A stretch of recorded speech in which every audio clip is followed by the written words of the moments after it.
Un échantillon est une sélection de la population auprès de laquelle on collectera les données. Les méthodes appropriées d'échantillonnage sont celles qui collectent la bonne quantité de données auprès des bonnes personnes pour répondre à vos besoins d'information. Il est nécessaire de faire un échantillonnage parce que la collecte de données coûte cher et prend du temps et qu'il est donc difficile de parler à tout le monde. Il y a deux techniques d'échantillonnage, aléatoire et ciblé.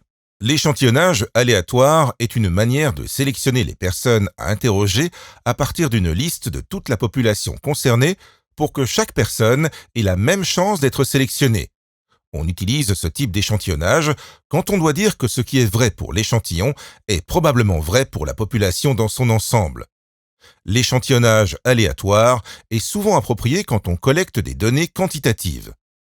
Des calculs précis déterminent quelle doit être la taille des échantillons aléatoires pour permettre une bonne compréhension de la population.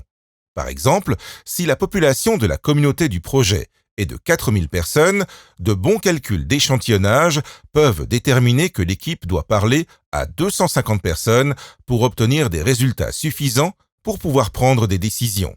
Un bon échantillon aléatoire réduit la probabilité de biais à l'échantillonnage, qui est une situation où certains membres de la population sont sur- ou sous-représentés dans les données.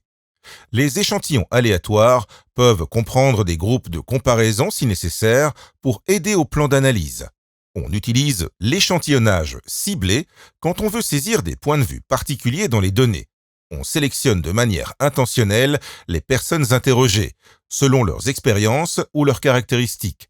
Cela permet une compréhension plus approfondie de ces groupes. On l'utilise souvent quand on collecte des données qualitatives. Comme l'échantillonnage ciblé n'est pas aléatoire, il y a un risque plus élevé de biais. La triangulation, qui est le processus de collecte de données à partir de plusieurs sources ou en utilisant plusieurs méthodes, peut aider à limiter le biais.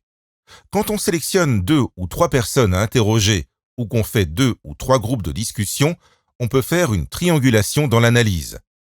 Pour permettre des comparaisons dans l'analyse de données qualitatives, il faut suivre les mêmes principes de triangulation en faisant 2 ou 3 entretiens ou discussions de groupe pour chaque perspective étudiée.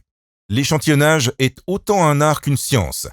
Consultez des spécialistes du mille quand vous devez décider d'utiliser un échantillonnage aléatoire ou ciblé. Cela vous aidera à bien équilibrer la rigueur de la taille de l'échantillon et les contraintes de ressources.